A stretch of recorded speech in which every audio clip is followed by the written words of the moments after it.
My name is Jay Christ, and I'm from York, Pennsylvania, and I was a member of the second generation of the family-operated Rutter's Dairy.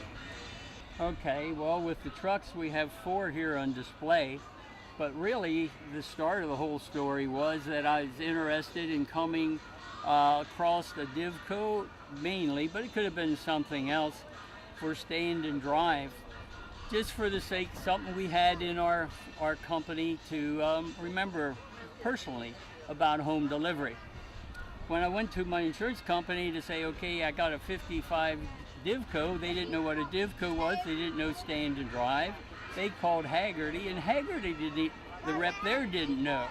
So it seemed like the people between 40 and 45 that I talked to didn't know anything about it.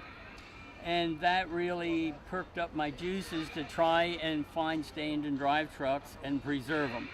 So I'm looking to find one of each, fix them up, and do what I have here, bring a variety of stand and drive trucks.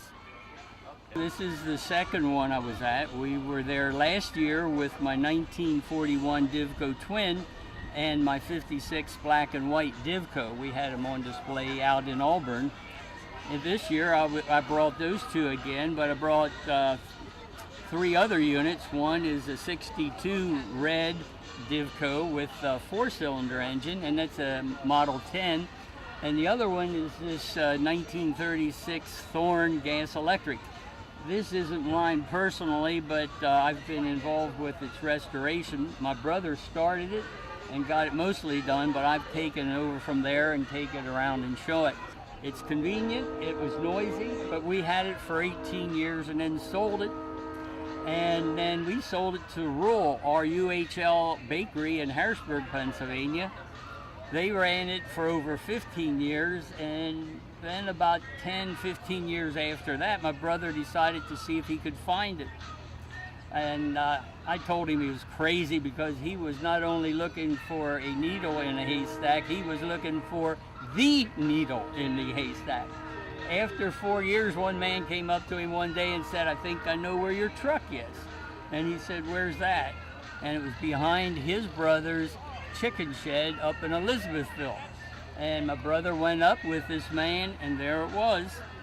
So we bought it from the gentleman, refurbished it, and after some extra attempts to keep everything working, or get everything working as it should, it's completely functional now, and we solved the last problem, we think, this past Friday, and so now we can freely drive the truck around. And as I said, it's a prototype. There's not another one that was ever made like that one.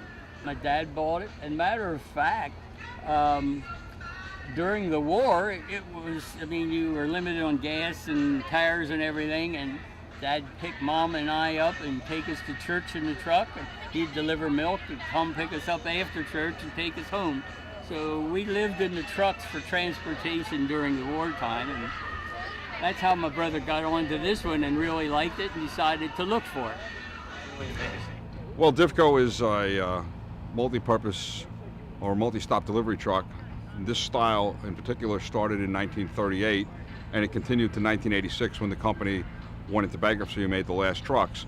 And basically they all have the snub nose, but they changed the engine and the wheelbase and a few other parts of it. But if you look at fenders from 1938 to 1986, the front fenders are the same, and many of the parts are the same, the grills are the same.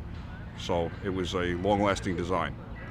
This particular truck here is a 1956 Model 15, which comes with a 6-cylinder engine. It was designed for milk delivery, which means it has heavier springs than the bakery model. 6-cylinder stand and sit drive, so you could jump out when you wanted to stop quickly and drop off the milk. If you just had to go one house down, you didn't have to get in and use the seat.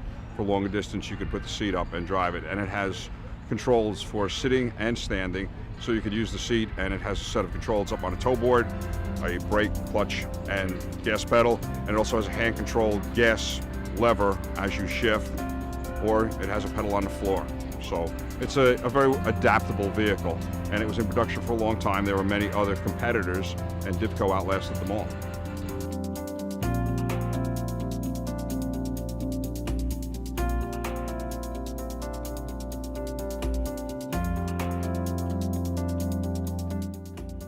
AT